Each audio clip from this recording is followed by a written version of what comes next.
Thank you, Nina and Ricky. Good evening, everyone. I'm Alma Angeles for NET25 World News on tonight's headlines.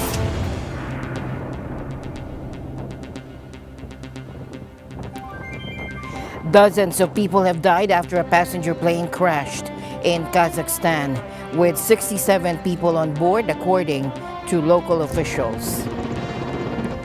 And the news starts now.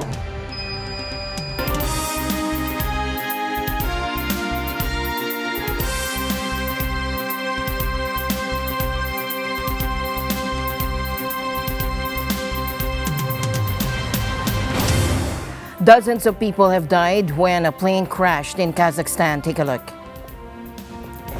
The country's emergency ministry has reported that 25 survivors were found. The plane, operated by Azerbaijan Airlines, caught fire after crashing near the city of Aktau. The cause of the crash remains unknown. Flight J28243 was headed from Baku, the capital of Azerbaijan, to Grozny in Russia, but was diverted due to fog. Video verified by Reuters shows the plane descending quickly with its landing gear extended. Seconds before impact, a huge fireball erupts. The plane was carrying 62 passengers and 5 crew members, with most of the passengers being Azerbaijani nationals, along with a few from Russia, Kazakhstan, and Kyrgyzstan. We regret to inform you that Embraer E190 aircraft of Azerbaijan Airlines, which was operating flight J28243 on the Baku-Grozny route, made an emergency landing 3 kilometers from Aktau city. On board were 62 passengers and 5 crew members, a total of 67 people. We have already established communication with the Kazakh side, and personnel of the Emergency Service of Kazakhstan are providing operational assistance at the scene.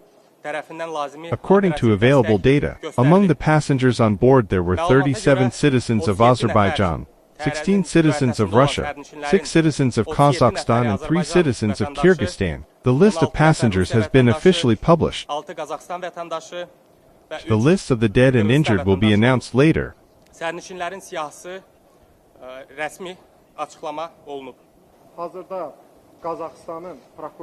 At present, the investigation is continuing in close cooperation with Kazakh prosecutor's office. All possible versions are being investigated, and all the necessary expertise is being conducted. At the moment, it is premature to speak about specific results of the investigation. Meanwhile, Russian President Vladimir Putin sent his condolences. In agreement with the President of Kazakhstan, a Russian emergencies ministry plane with medical personnel and necessary additional equipment on board is flying to Aktau. In the morning, I talked to Ilham Haydarovich Aliyev, who was almost on the spot in Leningrad region for CIS summit and had to turn around and return to Baku, bearing in mind that the plane belonged to an Azerbaijani airline. Well, I repeat once again, let's hope for a speedy recovery of the injured ones, and, of course, I am sure, a thorough investigation will be carried out. We will coordinate the work of our special and aviation services on all issues related to this tragedy. Специальных авиационных служб по всем вопросам, связанным с этой трагедией. In other news tonight, a portion of the Santa Cruz Wharf in Santa Cruz, California, collapsed from strong waves, with 2 people being rescued by a lifeguard unit and a 3rd swimming to safety. Video shows the end of the wharf floating away in the ocean. Officials say 150 feet of the wharf fell into the ocean and remains a serious hazard to boats, according to local media. The portion of the wharf that collapsed was previously damaged and was undergoing restoration from severe storms last year. The part of the pier that collapsed included public restrooms and a dolphin restaurant. 2 engineers and a project manager who were inspecting the pier were the ones who reportedly fell into the water, according to local media. Hopefully there's nobody out there. American Airlines had resumed after a technical glitch forced the carrier to issue an hour-long ground stop, disrupting travel for thousands, one of the busiest periods of the year. Oh, I was very anxious when we woke up this morning and we heard it on the news. But we were able to. We got here and our flight is on time, so we are relieved and ready to get going back to Alabama.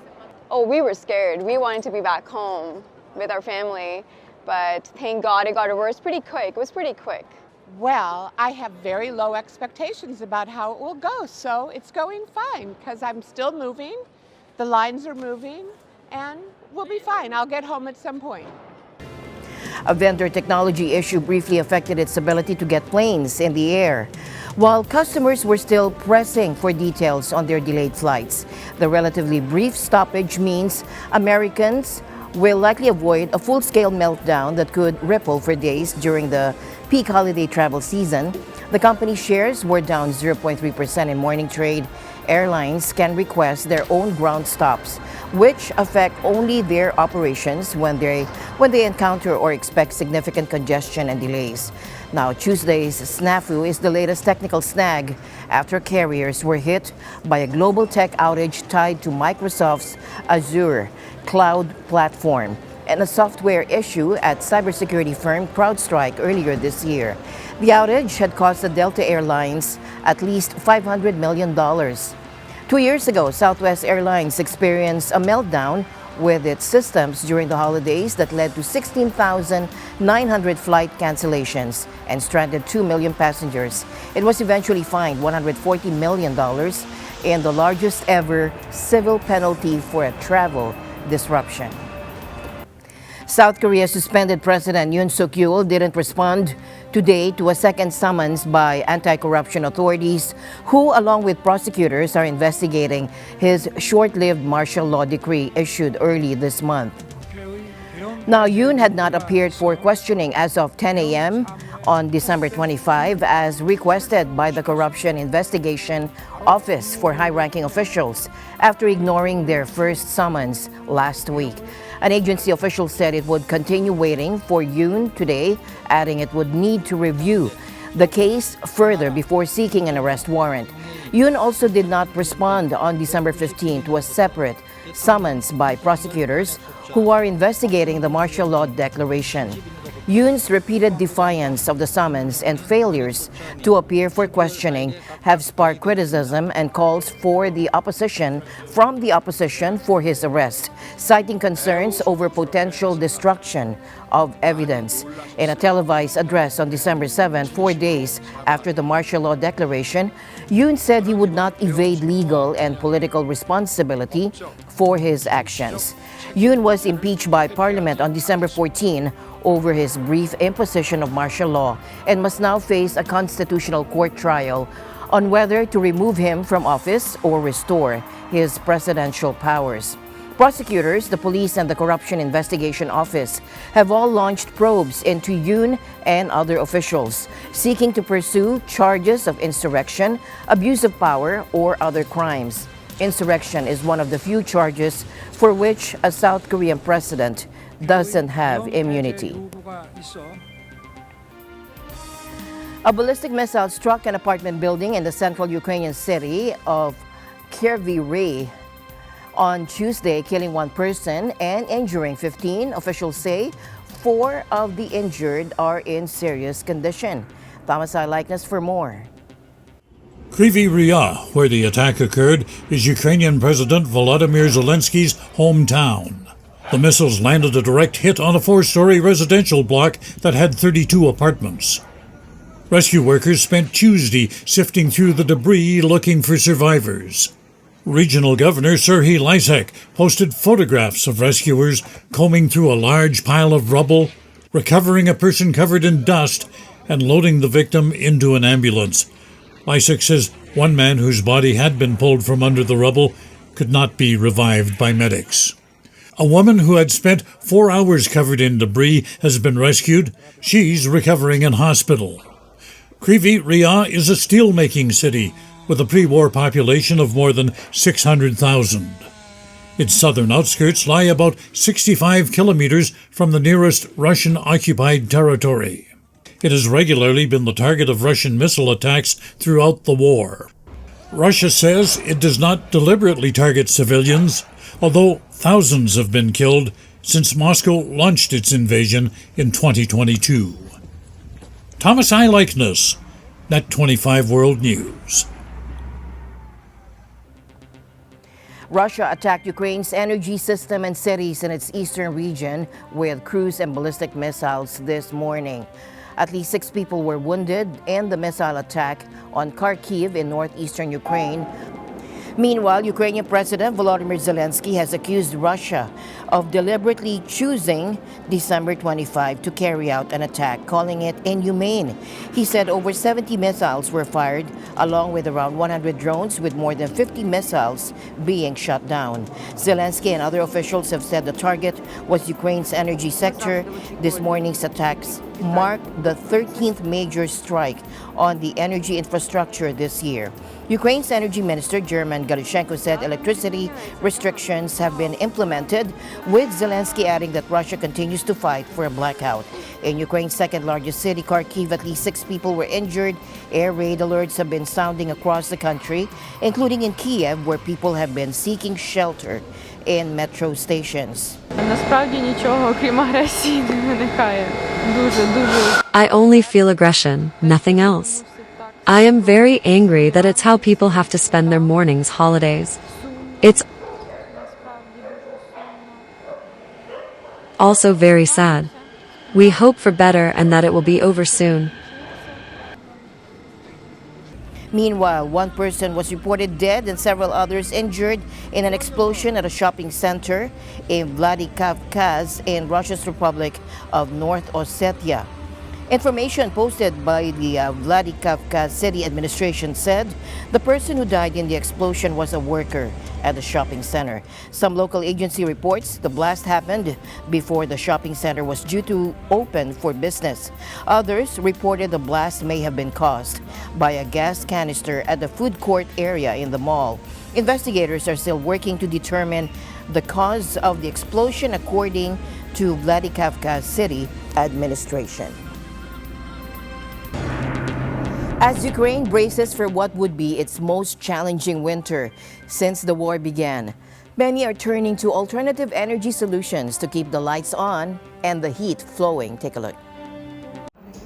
Facing down what could be the most difficult winter since the start of Russia's invasion, some Ukrainians are rushing to install new generating capacity. These solar panels on a residential building in Kyiv will help keep the heat on and power flowing for about 1,000 families, said Valery Pindik, who heads the building's Housing Association board.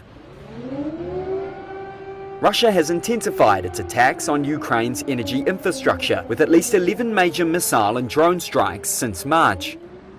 About half of Ukraine's generating capacity was knocked out and distribution networks were also damaged. Estimates from the Kyiv School of Economics puts physical damage and financial losses at more than $56 billion. Analysts say coping strategies include more electricity imports from Ukraine's western neighbours and purchases of generators and alternative energy sources like solar panels and batteries. In Kyiv, daily blackouts of 8 hours are common and people plan their days around power availability. That's led some residents and businesses to seek generating capacity outside the central system. Once the lights go out, the immediate fix for many is to turn on generators, a temporary solution, analysts said. And one that drives up costs, said this Kyiv business owner. He says using the generator means 1 kilowatt hour is nearly 5 to 6 times more expensive than usual. Serhiy Kovalenko is the CEO of Yanso, which supplies electricity and gas to more than 3.5 million consumers and up to 100,000 businesses. The company provides options that include solar panels and accumulating batteries and inverters. Kovalenko said demand is high and they've installed up to 8 megawatts of alternative energy options this fall. That's enough to supply around a dozen enterprises, the company said. Kovalenko said they expect to install about 30 to 35 megawatts in the new year. Official data shows that about 1.5 gigawatts of new solar capacity has been installed, but given Ukraine's needs and the scale of wartime damage, such changes are only the beginning. Dozens of financial programs supported by Kyiv's Western allies have been launched to shift Ukraine's energy mix to a cleaner and more sustainable model. Legislative changes were also introduced to simplify equipment purchases and imports. Pindyk said the cost of the solar panels on his building was about $23,000, with the government and Kyiv municipality helping offset about 2/3. Pindyk says they plan to install more panels on other buildings next year. The Starbucks strike ramped up on the eve of the holiday of December 24. The union estimated that over 300 U.S. stores would join in throughout the day, with more than 5,000 workers walking off the job. Talks between Starbucks and the union had stalled over unresolved issues like wages, staffing, and schedules, leading to the strike that began on Friday. The union says a contract would ensure better benefits, wages, and working conditions that couldn't be changed without bargaining. This strike is expected to be the largest ever at the coffee chain, according to the union. In response, Starbucks stated it expects a very limited impact on overall operations. They got like a 2% raise this year, like 35 cents an hour, which is barely enough to buy even a cup of Starbucks coffee in a week. And, you know, I think they need better wages. Look, Starbucks had agreed, they had made a commitment, a public commitment, that they would be offering a fair contract to workers. And instead what they've offered are 50-cent raises, by and large, across the board. This is all while they're paying their CEO more than $110 million. A CEO who takes a company private jet to get to and from work much of the time.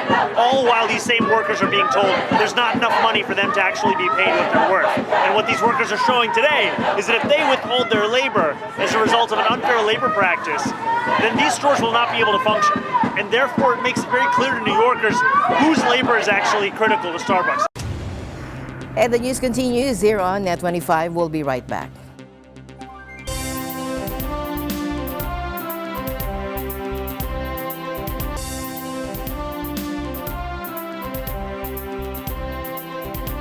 Brazilian state and federal authorities were assessing the risks of water contamination after trucks carrying sulfuric acid and agricultural pesticides plunged into a river on Sunday in a deadly bridge collapse.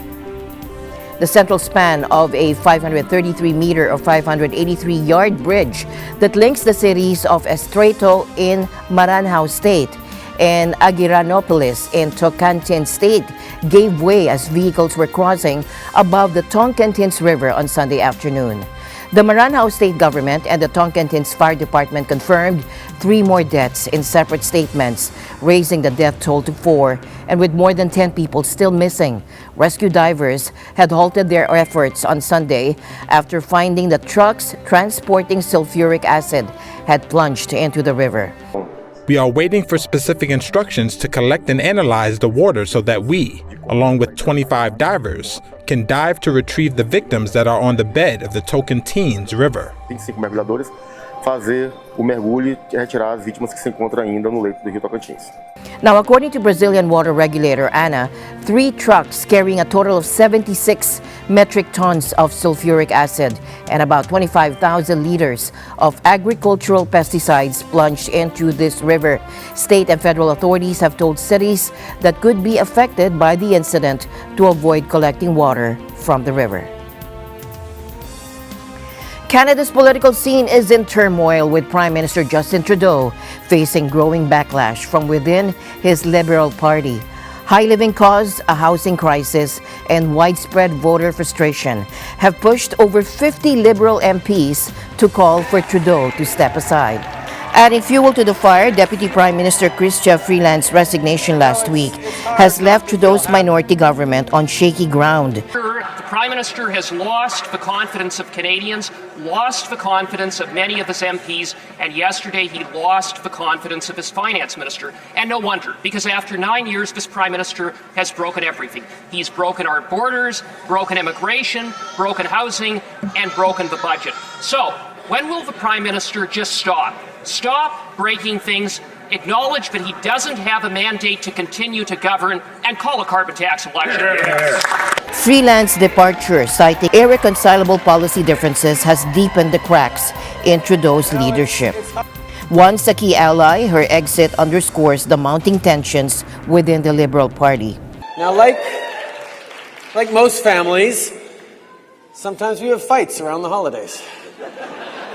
Long show at the bottom of a dumpster fire, wrapped up in a cluster. Chrysler Freeland was his closest ally in cabinet. They were joined at the hip for 10 years. When Trudeau had a really tough job he needed to get done, he would give it to Freeland. We are a country that is good at finding compromises. So she led the negotiations on the trade negotiations with the first Trump administration. Even the new Democratic Party, whose support has been critical for Trudeau's minority government, has withdrawn its backing. NDP leader Jagmeet Singh didn't hold back. People are right to be angry. They've got a prime minister who's more interested in protecting his own job than defending Canadians against Trump.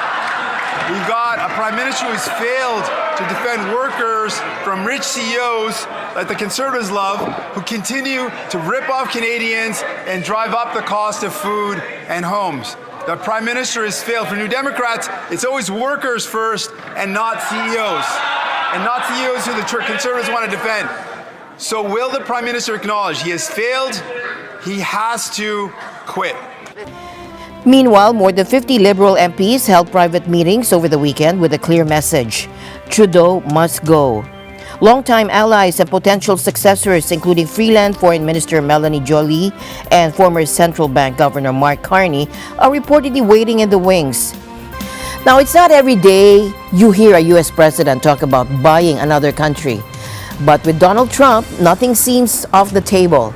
The former president is once again eyeing Greenland. Take a look. Greenland, the world's largest island, is an autonomous territory under Denmark. It's self-governed with its own parliament and government, and its icy landscape covers 80% of its surface. But now, Trump wants it under American control.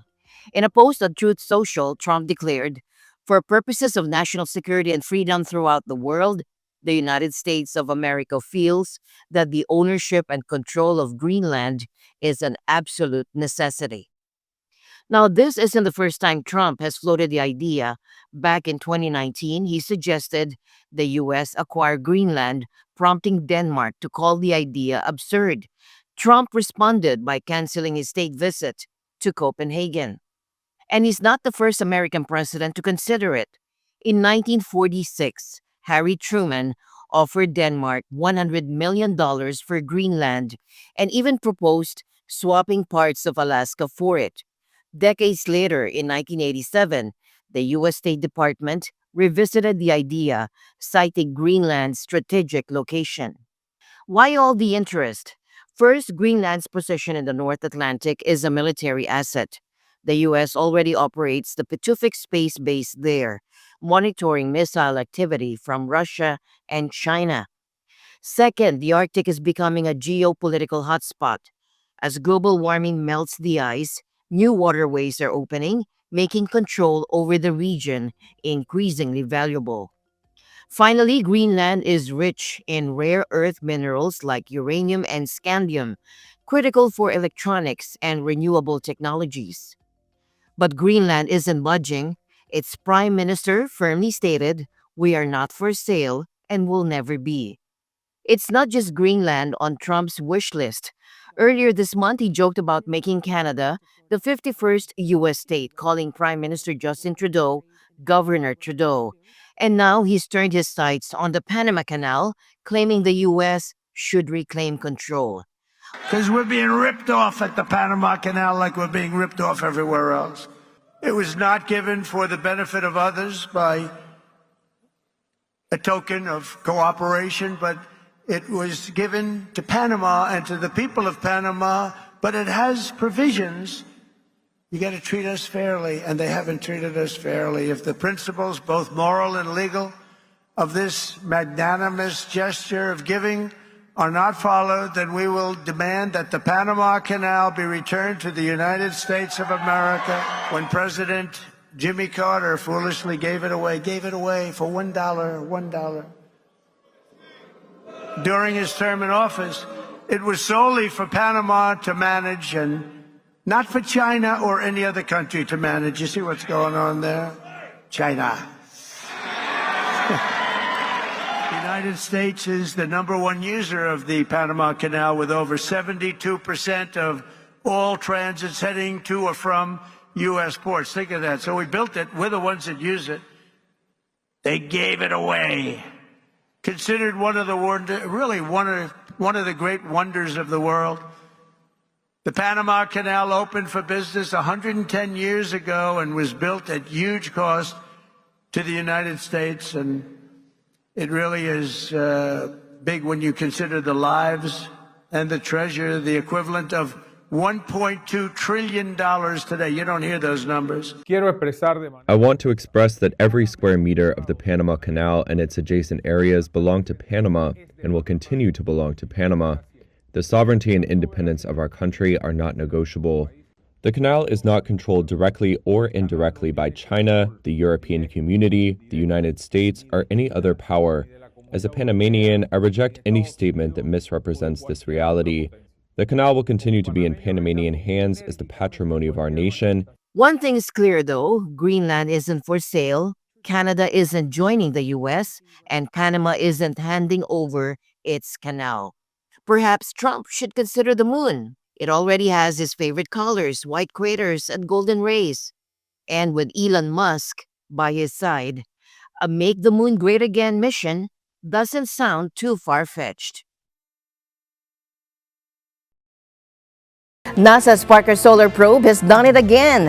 At 6:53 a.m. EST, the spacecraft came within just 3.8 million miles of the sun's setting, a new record as the closest approach ever made to the star. Take a look. Get ready for a cosmic thrill ride. NASA's Parker Solar Probe has just achieved a historic milestone. It's come closer to the sun than any spacecraft before. Imagine traveling at nearly 700,000 kilometers per hour. Now that's fast enough to fly from London to New York in under 30 seconds. Since 2018, Parker has been on a daring mission, making repeated passes around our star.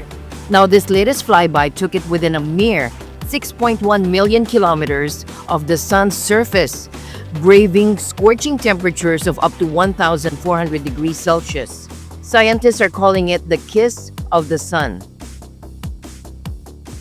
So NASA's Parker Solar Probe, which launched in 2018, has been using Venus gravity assist to get closer and closer to the sun. And most recently it had a Venus gravity assist, and so now it's going to fly within 3.83 million miles of the surface of the sun, which is closer than any human-made object has ever gone before. We have never had a human-made object so close to the sun. To get that close, we had to use Venus to have our gravity assist to slow Parker down so that it could get that close. Also, we had to not melt. That's why the Parker has this heat shield that holds the instruments at room temperature and keeps the heat of the sun away. And these are just amazing feats. And so it's so amazing that we are so close and really getting to measure in detail this material up close. Why is this so important? The sun, our life-giving star, still holds many secrets. For example, why is its outer atmosphere, the corona, hotter than its surface itself? And how do solar winds, streams of charged particles, impact life on Earth? Parker is on a quest to unravel these mysteries, gathering crucial data that could help us better understand and predict solar storms. Here at solar maximum, which is the time that the sun is the most dynamic and it has explosions all the time, these huge coronal mass ejections and solar flares, and those are the biggest, most energetic explosions in our solar system, and actually larger than the entire planet Earth. They're really just some unbelievable things to observe. And so by passing this close to the sun, we're able to observe these explosions close up, and instead of having them get all stirred up and blurred by the time they reach the Earth, we're getting to see the pristine processes happening right up close to their origin.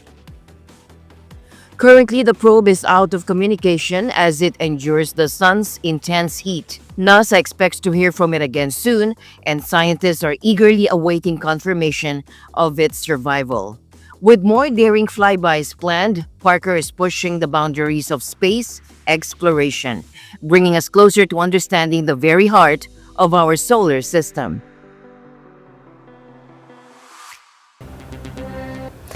And that's it for tonight's broadcast. For everyone here on NET25, I'm Alma Angeles. Thank you all for joining us. Good night.